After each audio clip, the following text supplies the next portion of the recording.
one of our friends doing the Lord's work, of course, about universal basic income and everything else. There was a new film out called Inherent Good, starring Andrew Yang and our friend, the Liberal Redneck, Trae Crowder, who joins us Yeah. now. Hi, Trey. Hello, good morning. Uh, Glad to be back. we don't I don't believe we have a theme song for you, but take a little banjo. It's always you always got some banjo queued up, which is fine. Banjo speaks to my soul. How you guys doing? Good. All of our hound dogs under our porches salute you. Good morning, sir.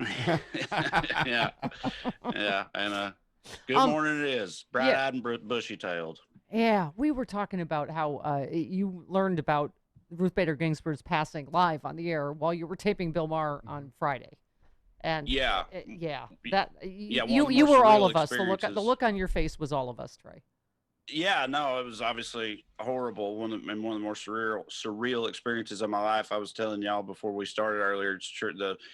I've been on that show 3 times, and 2 of the times have been times of national tragedy, because the first time I was ever on that show was the week of the 2016 election. So I guess I'm a harbinger of doom over there. I don't know, but That's you. That's you. but yeah, it's But I been mean, weird. Trey, we just had Brian Karam on this morning, who was a reporter that I don't know if you heard this, but let's play it again for Trey, just because it was chilling. It was a bright red line. It was a Rubicon we crossed yesterday. Will you commit to making sure that there is a peaceful transferal of power after the election? Well, we're going to have to see what happens. You know that I've been complaining very strongly about the ballots, and the ballots are a disaster. I understand that, but people are rioting. Do you commit to making sure that there's a peaceful transferal of power? We want to get rid of the ballots, and we'll have a very peaceful. There won't be a transfer, frankly. There'll be a continuation. The ballots are out of control. You know it.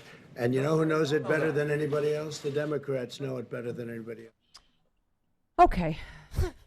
So, and you have more hair on your neck than last time I saw you. So I imagine all of yours stood up as well, correct? Yeah. Yes. Yeah. I mean, yeah, you hate to hear that, but at the same time, I'm sure you have too. I've been terrified of this exact thing for a long time now.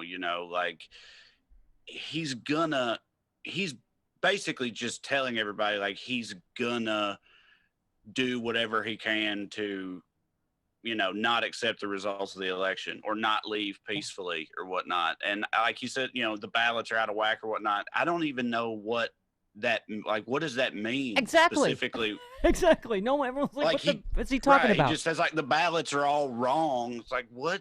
No, they're not. Who told you that? Right. But I don't know. Yeah. It's the scariest thing. I don't know. There's so many terrifying things to choose from right now. How could you possibly rank them? But this whole situation is one of the scariest things out there for me. Trey, just yesterday, between what we've learned about Russia and what they're doing, and Putin is directing it himself, and Trump has said, no, I will not commit to a peaceful transition of power, and yes, I'm going to try to ram a Supreme Court justice to appoint me, basically, because I'm going to cry fraud and scam no matter what. I'm going to cry illegitimate election no matter what happens. And that in the Atlantic story about they're working on a plan to have state electors just choose him regardless of how the state votes. I mean, you're right, right? We have never been up against this amount of factors, right? And yet, you know why? Because they're losing. You look at the southern state, your beloved southern states. We've got Lindsey Graham's tied. You know, I mean, there is stuff happening in states that we wouldn't even, and that's why they're terrified, I would think, right? Yeah, well, I mean, that's like why they were so against mail-in voting and everything in the first place. Like, the easier it is for the more people to vote, the worse it is for them, or the worse the projected outcome is for them. And I mean, yeah, I think he probably knows that there's a good chance he's going to lose, which is why he's doing everything he can to just straight up prevent that. And I know everything sounds like hyperbole, but it's like, if you just extrapolate it out further, if he can do all these things we're talking about right now with the state electors and stacking the Supreme Court to just appoint him and this type of thing, then, like, going beyond that, I mean, he'll also try to get rid of presidential term limits and stuff. And you know what I mean? And just, like, install a straight up dynasty. I mean, why wouldn't he? Like, it has to be stopped right now. Well, he's like, already this November. It has to be taken care of, or it will spiral completely. and irreversibly out of control. He's already announced that. So He's invoked that's that fun. clause in the Constitution whereby a president gets to stay forever if you're mean to him in the first term. Yeah, He said it. right. He said Yeah. that. We should get 4 more Yeah. years because, Right. like, okay.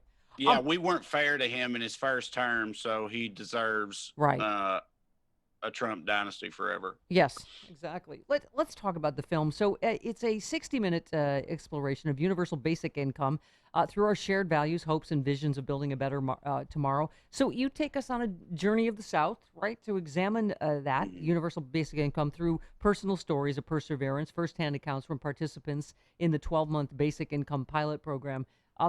Tell us what that was like and what the film's like.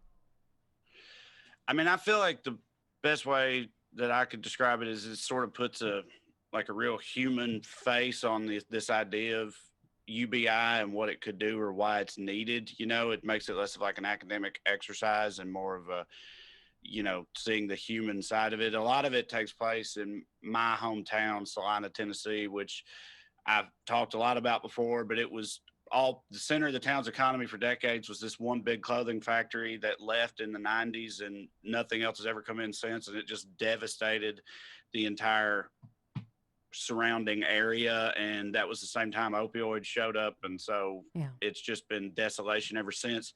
And then basically the other half of the documentary takes place in Jackson, Mississippi, in this like pilot program for UBI for young African-American single mothers in the Jackson area, and sort of surveys the impact that even a small amount of money can have on people's lives when they're struggling. And in my hometown, there is no kind of pilot program. People don't have that lifeline. So really it's just about how much benefit could be seen from something like this for so many, you know, real people. And, you know, just sort of illustrating that, you know, it's real people that are really struggling. And this is, and then also there is obviously an academic element of it too, that sort of outlines, makes the case for this is a real thing that could actually be done, and it could, you know, serve a lot of good. Trae, you said if we really believe in the land of the free, let's act like it. Let's give everyone a piece of the good old American pie so no one has to start from nothing. I think what's frustrating, given the not even just the hourly, just outrageous illegalities, all of it, that there are just some that you just feel like that red state wall is just nothing's going to change it. I mean, is there anything that's breaking through about the fact that he has done nothing for anybody? He has done nothing to make anyone's life better. He has not. Immigrants didn't steal your jobs in the first place. He's not bringing back coal. He's not all of the promises he's made. Is there anything that is breaking through, or is there anything that will break through to these southern and or red state voters? I mean, I think, you know, like you yourself were saying earlier, there's more southern states in play already right now than, you know, you would typically see or you have seen in a long time. So I think there's evidence that there is a bit of a shift happening. I mean, I'm not going to lie, there's still way much of a red wall, like you said, than I would like to see, but I do still believe that things are already kind of shifting somewhat. Just the fact that like Georgia might be up for grabs, or maybe even Texas or North Carolina or whatever, I think is indicative of something. And I think that has to do largely with Trump and people who, you know, who may not even admit it at church, but are not comfortable with voting for him again another time, and that sort of thing. But when you talk about like issues that could get through to people, I mean, I've always felt like the money in their wallet one, you know, is a good one. I've talked to a lot of people recently for my podcast that I do, women that are Democrats that are running for office in southern states. And, you know, I don't know if any of them are going to pull it off or not, but they talked about the challenges of talking to people and whatnot, the people that you're talking about. And they were saying like, there are things you can talk to them about for sure, like things like healthcare and the opioid crisis and what to do about it, you know, and the idea of like a universal basic income or whatnot. Like you don't have to go in hollering about taking their guns and aborting their babies. You know what I mean? Like you can stay away from the wedge issues and have a much larger conversation with people. So I do think that it's possible, but I mean, I promise you, I'm more disappointed than you are at the probable election results. And for example, my home state of Tennessee. But I think that we are making some progress, and I do think that it's possible to continue that. Yeah, you brought up a big one, though, is healthcare. Is just, can we make that resonate, that they are about to take healthcare away from millions of Americans, and whether there's an opioid part of that, or whether we're in the middle of a pandemic and COVID is a pre-existing condition. So, right. And do they know that Trump does not have a plan? Do they believe that Trump has a healthcare plan that he's going to replace this with?